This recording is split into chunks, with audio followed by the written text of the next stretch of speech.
Gold இயரிங்ஸ்லாம் ஒரே இடத்துல விக்கிற மாரி, ஒரு நல்ல ஜுவல் பாக்ஸ் தேடிட்டு இருந்தேன். வீட்ல அந்த மாரி ஆர்கனைஸ் பண்ற மாரி எதுவுமே கிடையாது. சும்மா வந்து போன டப்பால தான் வச்சுட்டுருந்தோம்.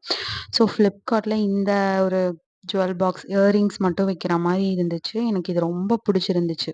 ரேட்டிங்கும் சூப்பரா இருந்துச்சு. சரின்னு சொல்லிட்டு நான் Flipkartல 339க்கு தான் இத ஆர்டர் பண்ணியிருந்தேன். விலையெல்லாம் பரவால்ல. அதே மாரி ரேட்டிங்ஸும் சூப்பர்பா இருந்துச்சுங்க. ஆனா, நான் ரொம்ப எக்ஸைட்மென்ட்டா இருந்தேன். நம்ம இயரிங்ஸ்லாம் ஒரே இடத்துல சூப்பரா ஆர்கனைஸ் பண்ணி வச்சுக்கலாம் அப்டின்ற மாரி. ஏன்னா, ஒரு நகை கடையிலலாம் பார்த்தீங்கன்னா, அந்த மாரி இருக்கும் இல்லையா? ஸோ, நம்மளும் அந்த மாரி வைக்கலாம். என்ன ஒரு 400க்குள்ள தானே பாக்ஸ் வருது அப்டின்னு சொல்லிட்டு.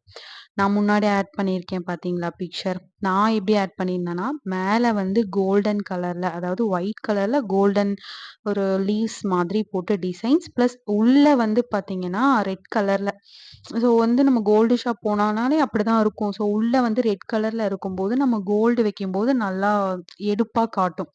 ஆனா எனக்கு வந்தது என்னமோ மேல ரெட் கலர், உள்ள வந்து ஒயிட் கலர்ல இருந்த மாரி இருந்துச்சு. அதுவும் ரொம்ப அந்த மேல இருக்கிறது வந்து சில்க் மெட்டீரியல். நான் கை வைக்கிற இடத்துல பாருங்களேன். சில்க் மெட்டீரியல்னால ஏதோ ஒரு அ கரை இருந்த மாதிரி சம்திங் ஏதோ ஒரு கைப்பட்டு கிழிஞ்ச மாதிரியும் இருந்துச்சு. ஸோ அதுவும் இல்லாம அ அந்த உள்ள இருக்கக்கூடிய கலரும் எனக்கு வந்து இயரிங்ஸ் வச்சா நல்லா எடுப்பா இருக்கும் அப்படின்னு சொல்லிட்டு எனக்கு தோணல.